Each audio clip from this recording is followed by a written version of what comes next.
Hey there, my name is Rory. I'm the founder and CEO at Customer. My name's Dan. I'm the brand identity and brand strategist at Customer. Hey, welcome to our podcast. This is episode Guiding the Growth, Developing a Solid Brand Strategy. And before we dive into this one, Dan, I just wanted to reflect on a previous episode. If you guys haven't listened, it's called Your Bedrock of Success, Laying the Brand Foundations. And in that, we talked about 3 key takeaways.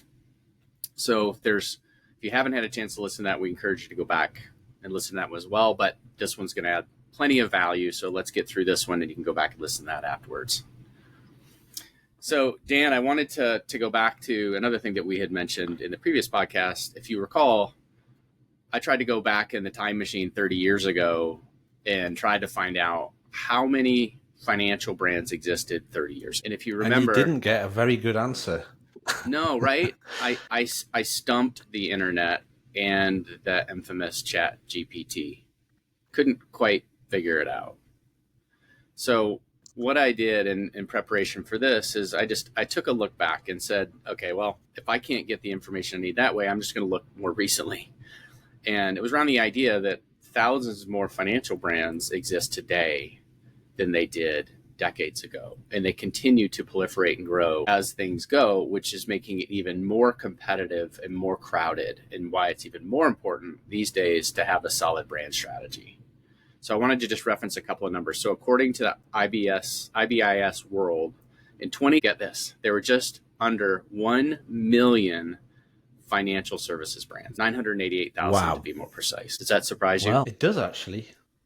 and I was trying to sort of, as a designer, visualize that stat in my head and imagining a crowd of that many people and then somebody saying, you need to go and find Bob. That's all they give you. Go find Bob. Find Waldo map. You remember that? It's almost like the Find Waldo. I think we called it Find Where's Wally. I don't know if that was a UK based thing, but it was called Where's Wally. I think it sounds pretty similar, but it was hard to find Wally or Waldo in the crowd, which is kind of why I referenced it the way that I did. Yeah. So, and that's a big number. That is a big number, and it's growing every year. That's what's crazy. And the sad part about that growth is a significant portion of what I read is about 7,000 or 8,000 new U.S.-based financial and fintech brands are started each year, or companies, that is.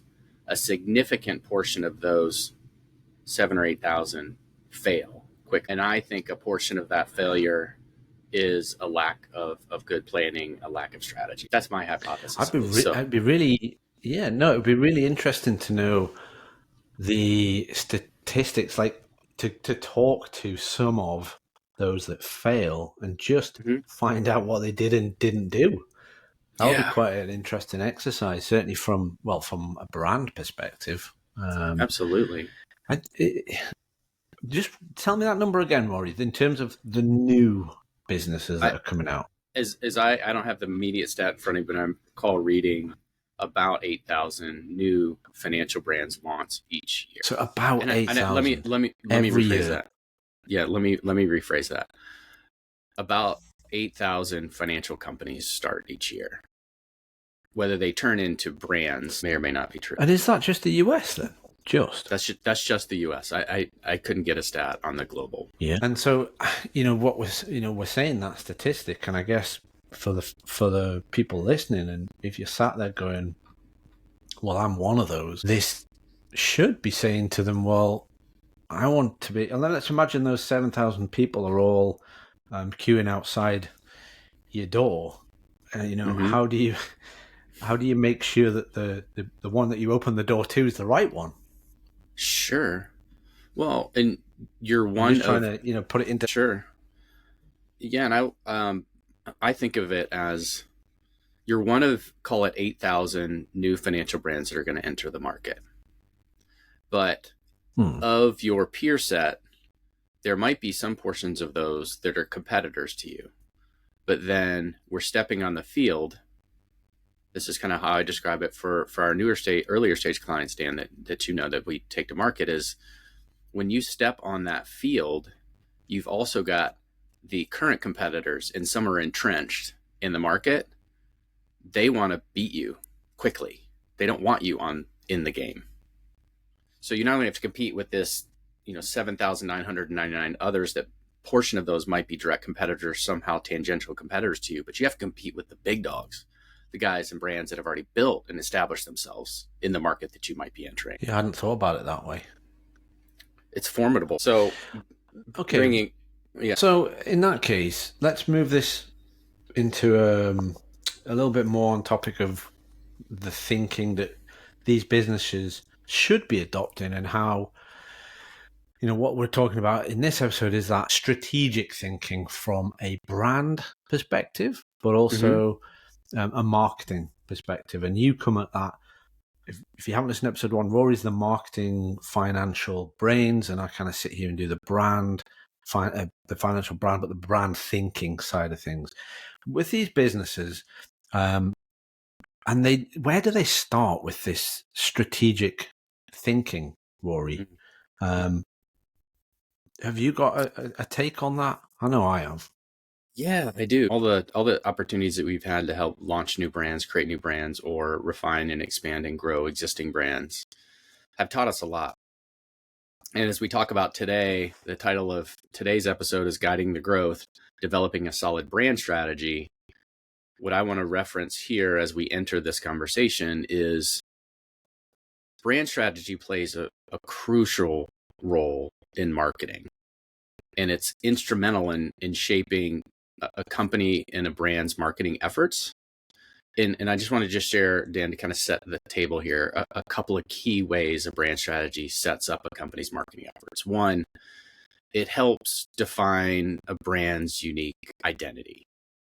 As we talked about last time, brands are three-dimensional, they're organic, they're living. So they do have an identity. And your market is looking at you from different angles and through different lenses and frames than you may be. So a proper brand strategy helps set that unique brand identity. 2, it helps us target the right audience. Then it helps us position the brand effectively in the market and create consistent, cohesive, and coherent and compelling messaging. And then finally, it helps build what I've described as the brand equity and brand loyalty with the market that you're going after. And then finally, it can help guide any kind of future brand expansions or new product and services that you might want to release. So I tried to encapsulate, Dan, just some of the things I think as a marketer, how brand strategy helps inform how we market. I couldn't agree more. I think that all the points you made there are all relevant, and if you're not thinking about them now, then you should be, because you're probably too late, right?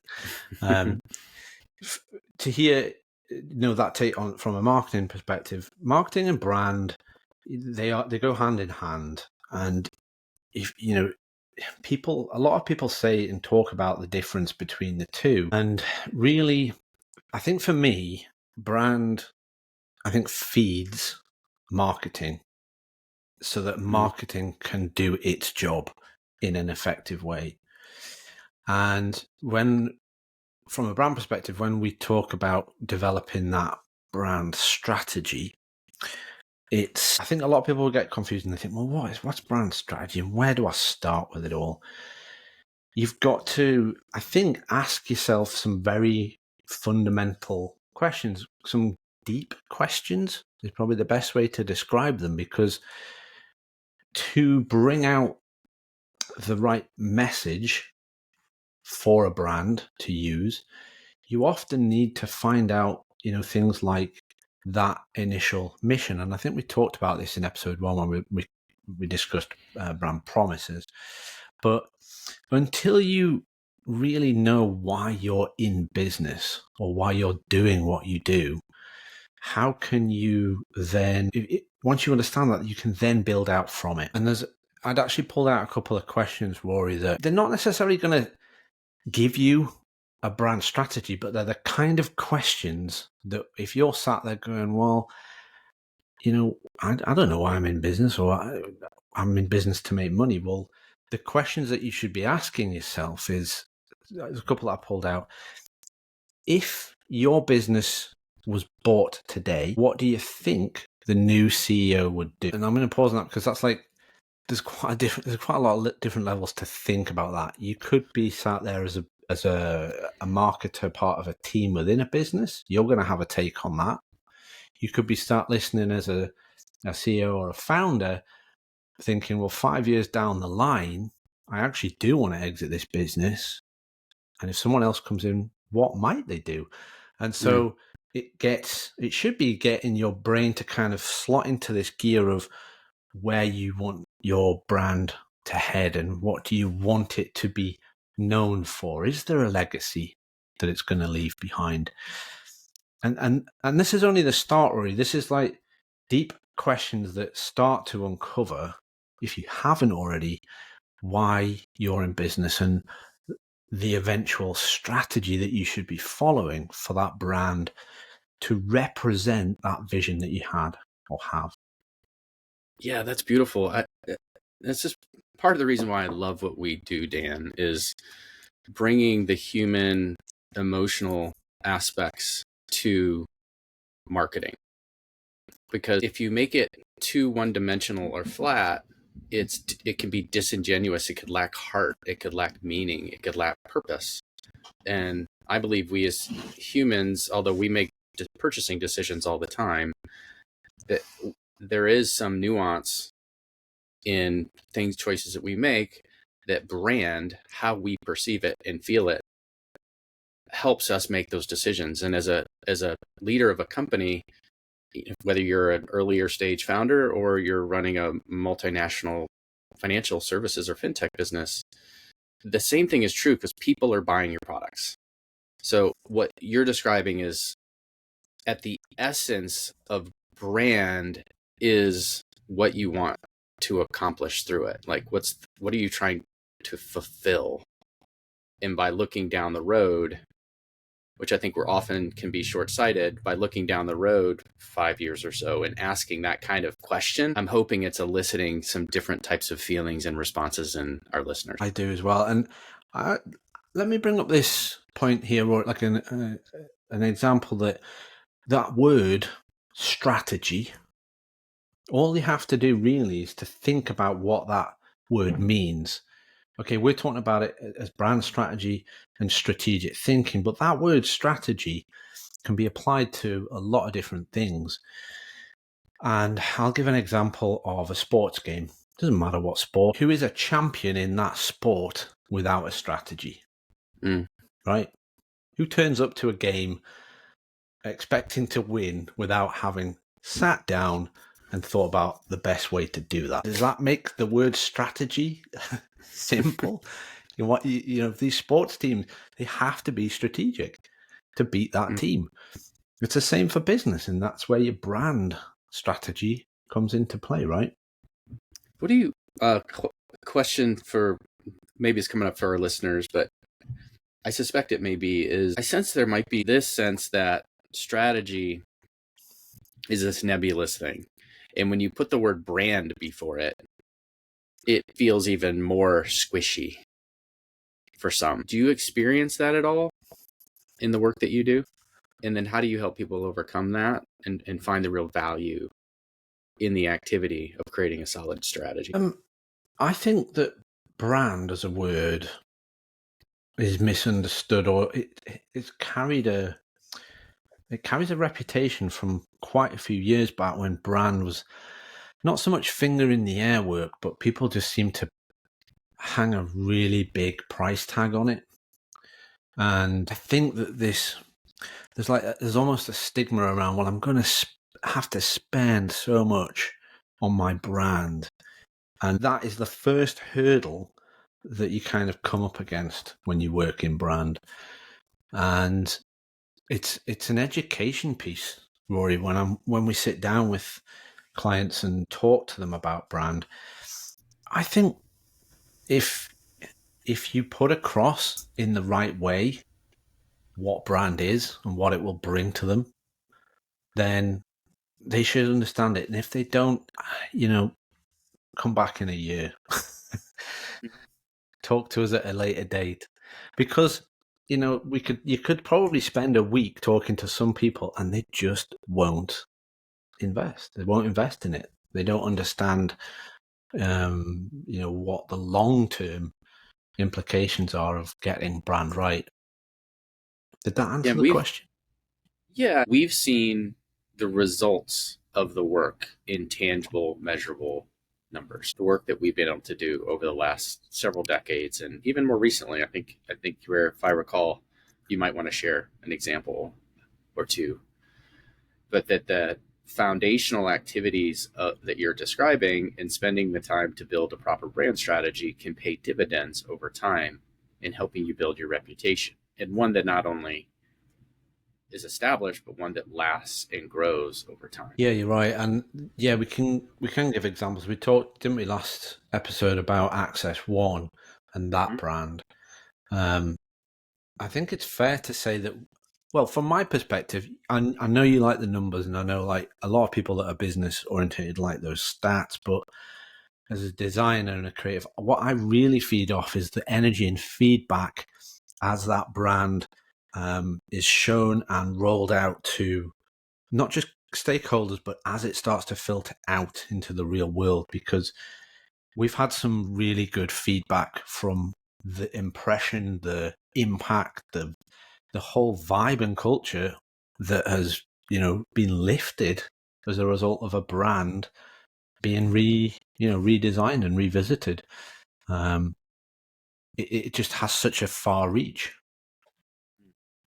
So what you're describing, for the audience sake, it's a company called AccessOne. They're in the medical payment space, and we helped create a new brand strategy for them, an existing brand where they had acquired a mobile pay business and wanted to integrate this new mobile payment financial technology into their more core service payment offering. And the question and challenge to us was, customer, how can you work with us to integrate this new solution and help that's going to broaden our audience and help set us up for success as we go into market with this new product offering and supporting our sales and supporting the reposition of our brand, but then also setting us up for long-term success because we really want to own and dominate the market.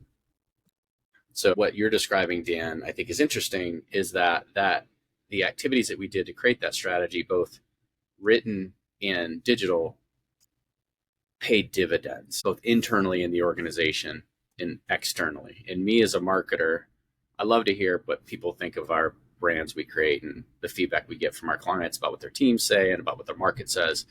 But what I really love is the numbers, which we don't have to get into today, and we can't really get into specifics, but what we can describe is the fact that it really works. Yeah, it does. And I think if, we think about what someone like AccessOne did, what we did for them strategically. I'm just kind of thinking about if anyone will be sat listening and wondering, well, what did you do? What items are we talking about in terms of a brand strategy? There's things that need to be outlined, and they would include things like making sure that we understand their goals. You talked about where they want to be and what they want to achieve. That's really big for a brand strategy. Defining target audiences, so understanding who they want to connect with, and that will mean that we can better help them with how to connect. Creating or finding, if they don't have this, what is your unique selling proposition, USP, or, kind of key selling point, different words and labels. That's kind of like, if you can't word that, then you're going to struggle because you'll probably fall back on something like price more often than not. And so once you understand a lot of those things, you're then able to say, well, here are our key messages, and this is how we could communicate or get our audience to relate to our brand. And then I'm going to go into the next bit, but that's where you start to talk about tone and how that happens. And we've got that coming up in the next episode, so I don't want to go further than that. But yeah, those are the kind of early steps in terms of brand strategy that we'd be looking at. Yeah, what is that for our listeners? Can you maybe describe that a little bit? Like, what is that experience? Like, what's the process you have to go through for that? Is it months, weeks, hours, days? And what is it?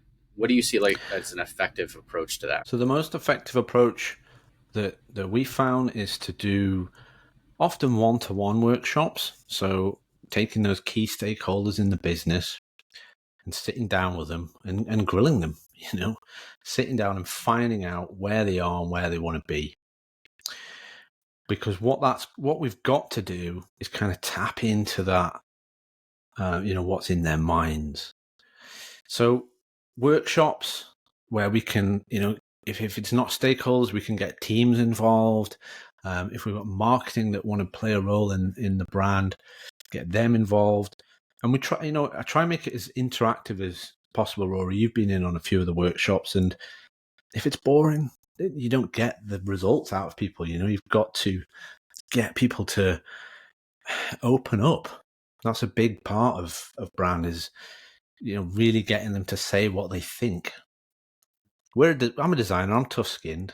You're a marketer. You've been critiqued most of your life. We can take it, So yeah, to in order to understand and get all these strategic points out, workshops, one-to-one sessions, some research, because of course we need to understand what that marketplace looks like. Every client's different more often than not, so we need to understand what you're up against. How are other people doing it? Do we want to follow suit? Are we trying to beat them at their own game, or are we coming at it from a different angle? So there's a certain amount of research that would go on as well. And yeah, so that's I guess a glimpse into the process and what actually goes on to document and uncover a brand strategy. What types of roles are involved in that process? Roles in the business. So are there from executive level? From a client side?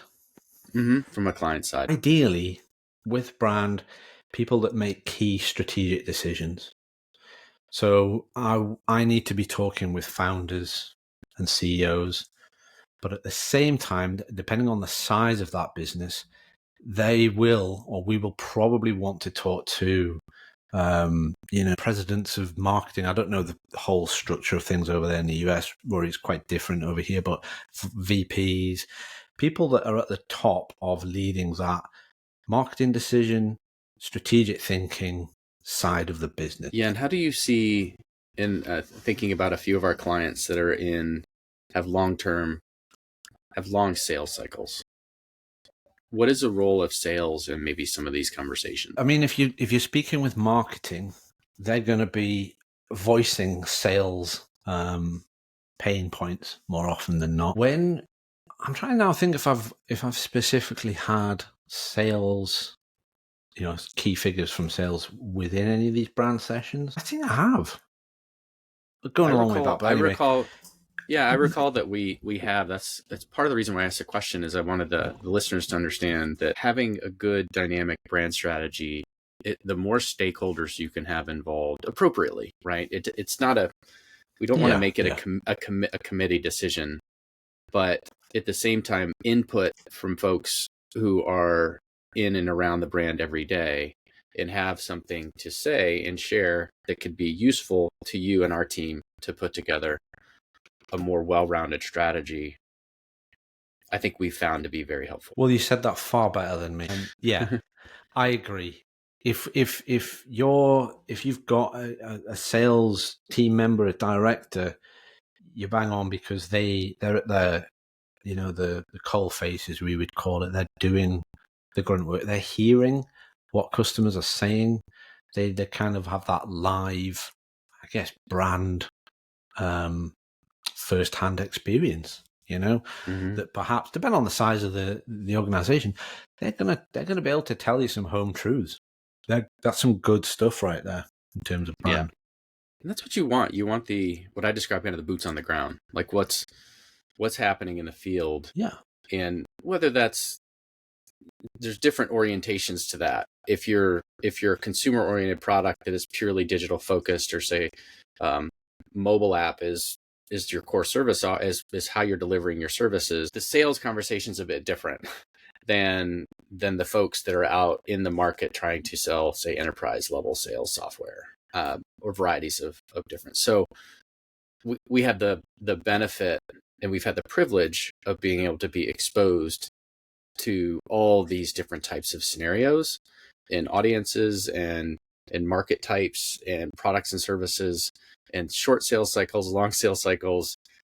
So it's really part of what we do here that makes it so much fun, is we get to bring all that experience, and I kind of texture of almost patchwork of all these different experience together to bring value out through our work. But enough about us. The process is what's so important, and the commitment, as I hear you say it, Dan, the commitment to go through the process with the stakeholders and make the investment to do it properly. Whether you're just getting started, you're off the ground in early stage and you're getting some traction, but you want to make sure you've got a good foundation under you so that 5 years from now you can look back and say, boy, I'm really glad I built my house on rock and concrete and not sand. Because we've seen that other flip side of it too. Yeah, I like that analogy. Because if somebody can make or put that time in, I often find that it benefits them as a person as well. Whether they are that CEO or whether they are that head of a department, marketing wise, it'll help them. Because if that strategy is not there, then you're going solo. Okay, you're kind of coming up with something off your own, of your own invention, which to you probably looks fantastic because you've gone about it how you want it. But we have to think that this is a business, a brand, and it needs to be presented as that business, not personal taste. Kind of going down a different road there, but you get the idea. It's bigger than us. And I say that word us, meaning me and you and the client. It's bigger than that. It's about the audience, it's about the market, it's about fulfilling on promises. And so to do it correctly, you've got to bring in other folks and take multiple facets into consideration. Again, I know we're kind of beating a dead horse here. Like I hope the listeners are hearing how important a proper brand strategy is and why we're leaning so heavily into this as an episode on its own, the importance of developing a really solid brand strategy and how it sets you up for long-term success. Absolutely. Well, I'm checking my time, Rory. Are we doing for this episode? I think we've done pretty well, Dan. Right on time. Appreciate you sharing your experience and your insights. I hope the listeners found some value in this, and be sure to come back for our next episode. Dan, you want to do just a light intro for what's coming next? Why not? Yeah, because if you've listened this far, we definitely want you to go on and listen to episode 3. And the episode that we've got planned next is all about giving your brand a soul, giving it a soul, crafting your brand's personality and style. Does that fall in my wheelhouse, Rory?